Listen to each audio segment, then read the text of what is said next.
Hey, what's going on, guys? It's Joel here with as many reviews as possible, and today we're doing the review of the Position USA Eastwoods.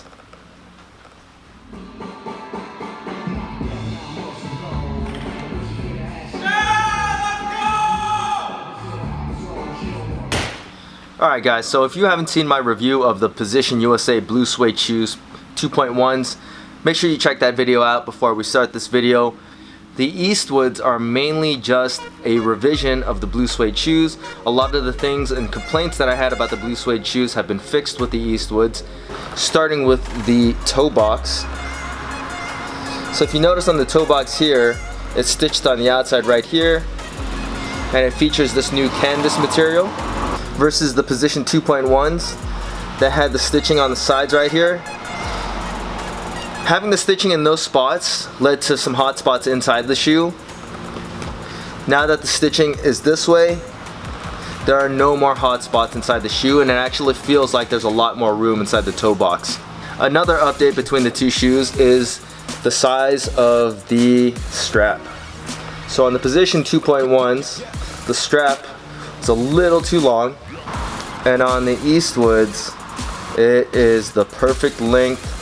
You can get a lockdown fit, and it doesn't touch the ground when you strap it all the way up. So other than the difference in materials and color, the shoes are made on the exact same last.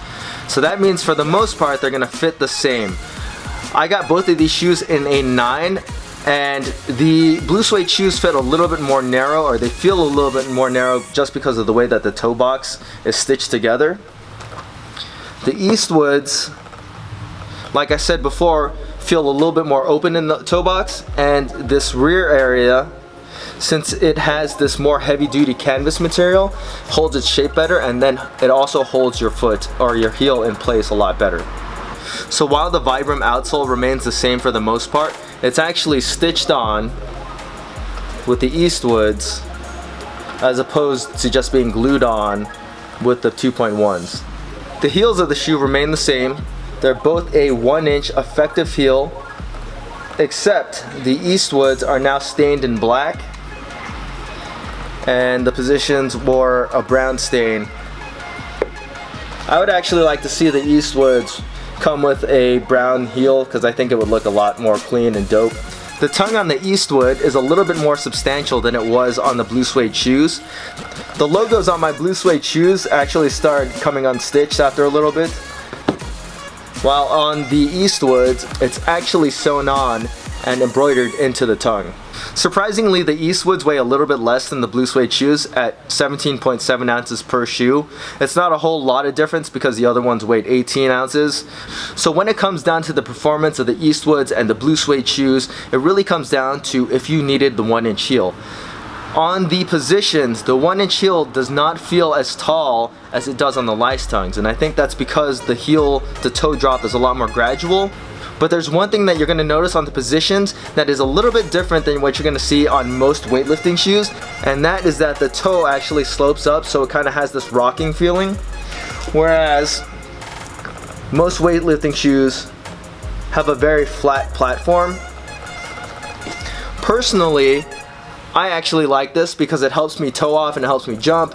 It helps the forefoot flexibility for split jerks, and I think this is a good thing. But you have to be aware that this is a thing. Some people aren't going to like it, and if you are generally more forward, you might not like this about the Positions. When it comes down to power delivery with the Positions, the heel is wooden. You're going to get 100% responsiveness every time you lift in these shoes. There's absolutely no compressing that. The forefoot is extremely rigid. You can't depress that at all. So when it comes down to who I would recommend this shoe for, it would mainly just be weightlifters. Not necessarily powerlifters or people just looking for a squat shoe, because you can find more stable options out there. Not saying that this is a bad squat shoe, but the incline in the toe will make it so that you can rock back and forth, and I know a lot of powerlifters just want to stay in one spot. When it comes down to it, shoes will not make you a better lifter. If you like the shoes, buy it. If you can work out in the shoes, use them.